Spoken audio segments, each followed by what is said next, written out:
Vikings looking at quarterback, but it turns out quarterbacks taken after pick 15 suck.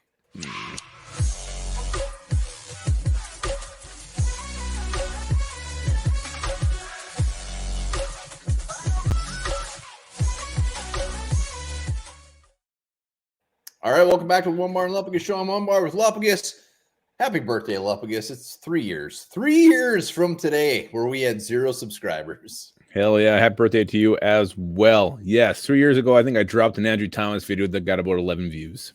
I think a lot of our first videos, 11 views. We were hoping for 11 views. So 3 years, we're almost at 10K. Appreciate everybody who has subbed. Greatly appreciated. Absolutely. Thank you so much. Thank you for sticking with a couple of real morons talking Vikings. A couple of real rough moments, some rough patches through the years, as they say. Oh, no, there was never a rough patch. Never a rough patch. Help us get the 10K, hit that sub button. But in this episode, last 10 years, you know, the Vikings at 23, sniff around some quarterbacks this year, possibly Hooker, right in round 1 at 23. We're going to look at the quarterbacks drafted from 15 and beyond. And spoiler alert, they're not great. It's not great. It's not great. Let's just take a look before we get too far into that and reveal ourselves. Well, let's so I also looked at the quarterbacks that the Vikings have drafted, and I even went back a little bit to pick 10. If you can name 3 quarterbacks that the Vikings have drafted from pick 10 on in just round 1. I would say Ponder, Culpepper, Bridgewater. All right. Okay. Well, I guess I'm glad there was 4. All time, there was 4. Touchdown Tommy. Kramer. All the way back to 1977. But these were guys, the only players the Vikings have taken. It's crazy when I was looking this up, going back to the 60s and 70s when there was like around 20. Can you imagine draft weekend with 20 rounds? We would be dead. We would drink enough beer to kill a horse. It would be horrifying. Yeah. So Vikings, not often they go quarterback round 1. So the fact that it's picking up steam this year is very, very interesting. And it's, it's creating a lot of buzz. And I'd say it's creating a lot of worry as well. Yes. So let's look at the last 10 years. Again, this is quarterbacks drafted from 15 to 32. Let's start with 2022. Yeah, I mean, and Kenny Pickett, we don't really know what Kenny Pickett is going to be yet. I would call his rookie season rocky at best. But he does sound like he's the guy the Steelers are going to, build around and continue to develop and latch their trailer to. So he's going to be their horse. I don't care about Kenny Pickett. 2014, I have Mac Jones twice. Who's 2014? Should look that up. It would be Teddy Bridgewater. That's the one I didn't get right was Teddy. Jeez, that's pathetic. Come on, one bar. And Johnny Manziel, I believe, was in there too. Well, so yeah, 2015, I stepped on my dick. But so Kenny Pickett, Mac Jones, and Jordan Love, we're going to give them a pass. We don't know what they are yet. Lamar Jackson was obviously fantastic. Dwayne Haskins, sad story. Yeah. But before any of that, it wasn't looking good as far as an NFL career.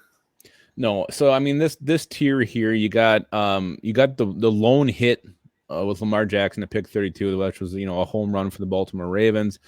Jordan Love is a mystery at this point. Mac Jones is I would say he's trending toward not panning out. There was talk he could be even dealt to the Patriots, maybe looking to move him. And Jordan Love's going to suck because he's a Packer and he's just going to be dog shit.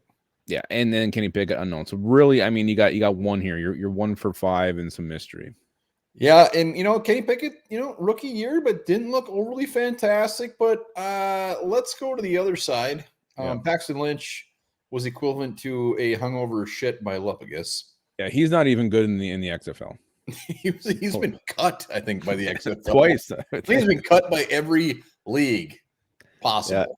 Yeah, it wasn't good. There wasn't one in 15. And 14 was, I think, Manziel and Teddy Bridgewater were the 2. Yeah, I messed up there. You did. And then 13, EJ Manuel, kind of a surprise pick by the Bills there at pick 16. And then 2012, my God, what were the Browns thinking with Brandon Weeden? The Browns were thinking we have nothing to lose. We're going to take a 74-year-old man in round 1, and he's going to suck. But let's go 2014, even though it says Mac Jones. I mean, so the Teddy Bridgewater, you can look at this and say what could have been horrific injuries. So I'll give that one a little bit of a mild pass too. Manziel was a complete disaster. A guy that Lupagus took 10 years to finally admit that he's horrible. But when you're trying to get me to admit that after like week 4. I know, but you wouldn't admit it. You just wouldn't. I just said I need a proper time frame. After 3 years, you said you needed more time. No, 3 years. I think I said he's a bust. No, you didn't. Yeah. You needed more time. It was not 3 years. But the point of this video is looking at these players from 15 on, and really, we even looked on beyond round 1. It is extremely, extremely rare you find a quarterback out of the top 10 that turns out to be anything other than a journeyman backup. Yep.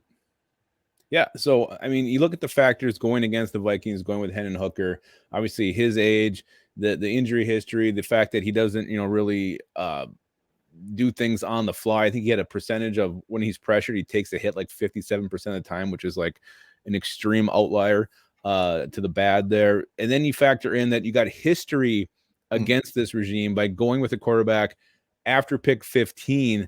A lot of factors just point to, staying away at this point. If you can get one inside the top 10, chances are it's not going to pan out. And Kwesi and Kevin O'Connell, they can't get this wrong because this will sink their entire regime if they blow their quarterback. Well, on the other side, they should be blowing their quarterback. But on the other side of things is Kwesi, Kevin O'Connell, they haven't taken a quarterback yet. This is their moment. Maybe they're going to maybe they are quarterback whisperers that they're going to find somebody that is going to be overly fantastic at the position. But to be fair, we throw up this list here and just kind of rip it apart a little bit.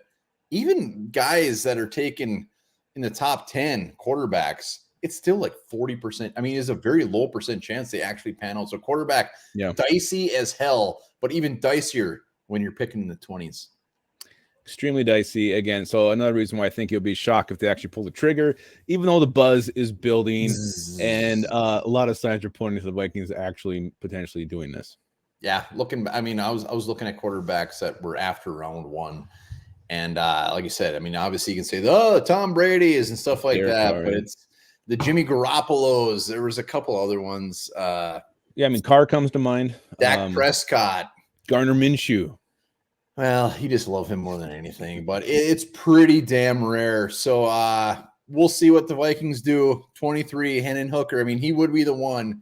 Will Levis, chances are he's not going to be there, but Hendon Hooker, going to happen. Yeah. A lot of factors. They'd be going against history. It would be going against history here. So I don't know. That sounds like a Super Bowl story in the making. Vikings win against history. Wow. Dirty pants. All right. Let us know what you think in the comments. Does this mean anything looking back, or is this, make you want to stay away from quarterback at 23 even more? Let us know. Wish us a happy birthday as well. We'd appreciate that. It's nice. Happy birthday. Happy birthday. Yes, wish us one. And we'll be back tomorrow night live tomorrow. Can't wait. And remember this. Roland the Farter was a medieval flautist and jester for King Henry II. Every Christmas, he was expected to perform one jump, one whistle, and one fart. He was compensated with a manor and 30 acres of land.